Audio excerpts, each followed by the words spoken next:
The orphan Artyom stood by the fence of the stable, clutching an old rope in his hands as if it could give him strength. Before him stretched a wide paddock, and within it, like a storm, a wild stallion was racing. Its muscles rippled beneath its gleaming black coat, its hooves struck the ground with a thunderous rhythm, and its eyes flashed with fiery defiance. The stable workers whispered among themselves. Some laughed, pointing at the boy. Everyone who had ever tried to tame that beast had ended up in the dust or with broken bones. Suddenly the crowd parted. Slowly, with a heavy stride, the boss appeared, a tall man in an expensive suit, with a predatory smirk and a cigar lazily held between his fingers. He stopped beside Artyom, looking him up and down as if assessing not a person but an object. For a moment, tense silence hung in the air, broken only by the horse's snort. 10 million if you can ride my wild horse, he said, emphasizing each word.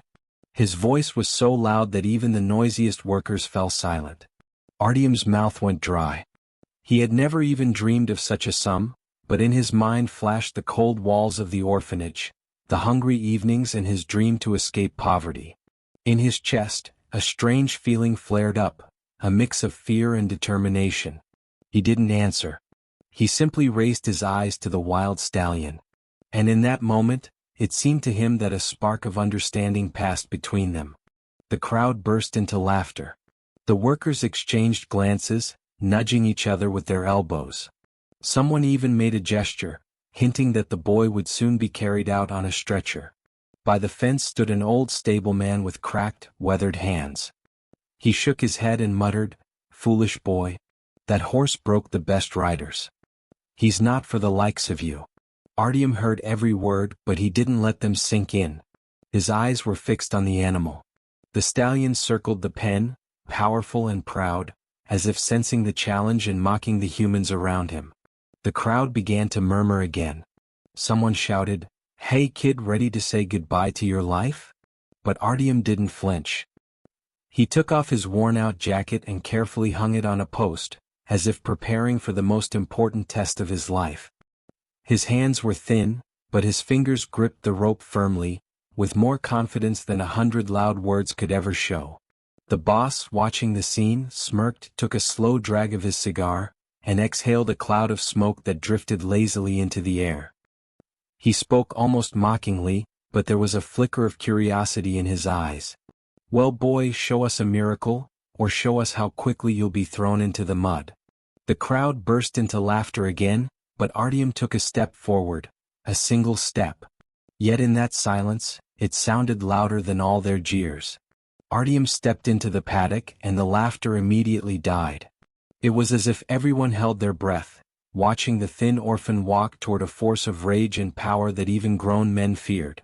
The stallion sensed him and suddenly reared up, letting out a piercing neigh and striking the ground so hard that the earth trembled. The crowd recoiled. Some shouted, "Run before it's too late." But Artyom didn't move. He stood frozen as if rooted to the ground, staring straight into the animal's eyes, eye to eye, boy and beast. Inside him there was no panic, no urge to flee, only a calm, quiet resolve. Slowly he raised his hand and began to whisper. No one could make out his words, but they weren't commands or pleas. They sounded more like a confession, as if he were speaking not to a horse, but to his own reflection, another wild creature that someone had once tried to break. The stallion suddenly darted to the side, swirling around the arena like a whirlwind. But Artyom took another step forward. He walked slowly, step by step, softly, confidently, as if he feared not to scare the horse but to offend it. Each new step was a challenge not only to the beast before him but to the entire past that clung to him. Minutes dragged on, and the crowd began to murmur nervously. And then it happened, something no one expected. The horse didn't shy away from his hand. Artyom touched the hot, sweat-damp mane, and though the animal flinched sharply, it didn't push him away. The crowd gasped. Someone even cursed in disbelief. Artyom exhaled and closed his eyes for a brief moment.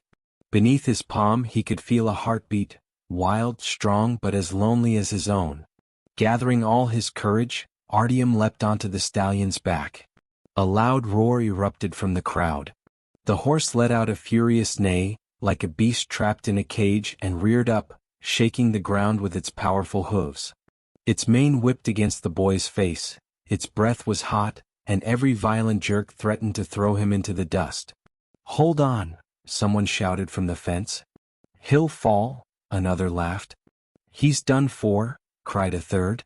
The horse tore around the arena, rising on its hind legs, bucking, kicking, thrashing, as if it wanted to shatter the air itself and crush the rider clinging to its back. Artyom was tossed from side to side. His hands burned with pain, his fingers cramped, but he clung to the mane as if his entire life depended on it, because it did. Every movement of the stallion was a desperate attempt to rid itself of the unwanted rider, but the boy held on. His eyes were filled not with fear, but with stubborn determination. He remembered how in the orphanage they mocked him as weak, how he fell asleep hungry, dreaming of one day escaping into a world where he'd never have to beg for bread again. "If I fall now," he thought, "I'll be nobody all over again." But if he could endure.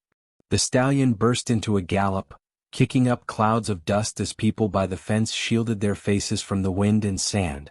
The air rang with neighing and the shouts of the crowd, but Artyom seemed not to hear any of it. For him, there were only two hearts in the world, his own and the wild beast's heart beneath him, pounding in rhythm with his. Through clenched teeth he whispered, "I'll never let go." And with every passing moment, against all odds, the horse began to tire, while the boy seemed to grow stronger, finding strength where there should have been none. The agonizing minutes stretched into eternity. The stallion bucked, reared, tried to throw the rider off. But each new burst of fury was weaker than the last.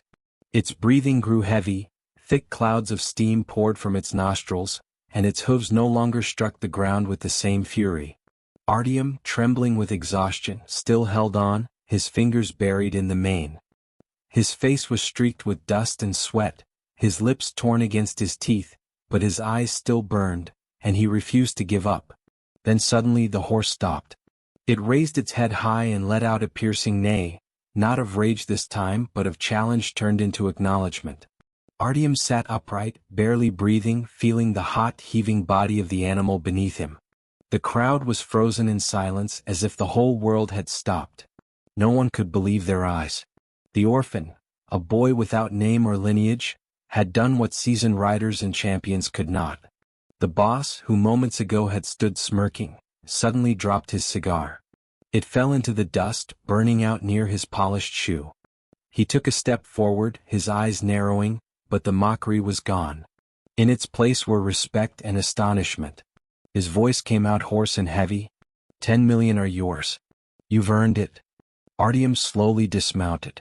His legs trembled, his body ached with pain, but he stood firm. He ran his palm along the horse's damp neck, and the stallion didn't shy away, only snorted softly as if accepting his new master. The crowd erupted in cheers. Some clapped, others shouted words of admiration. But to Artyom their voices were distant. He looked straight at the boss. No fear, no pleading, only the steady gaze of someone who had proven that he could no longer be dismissed as a nobody. In that moment he understood, he was no longer just an orphan. He was the one even a wild horse had chosen to recognize.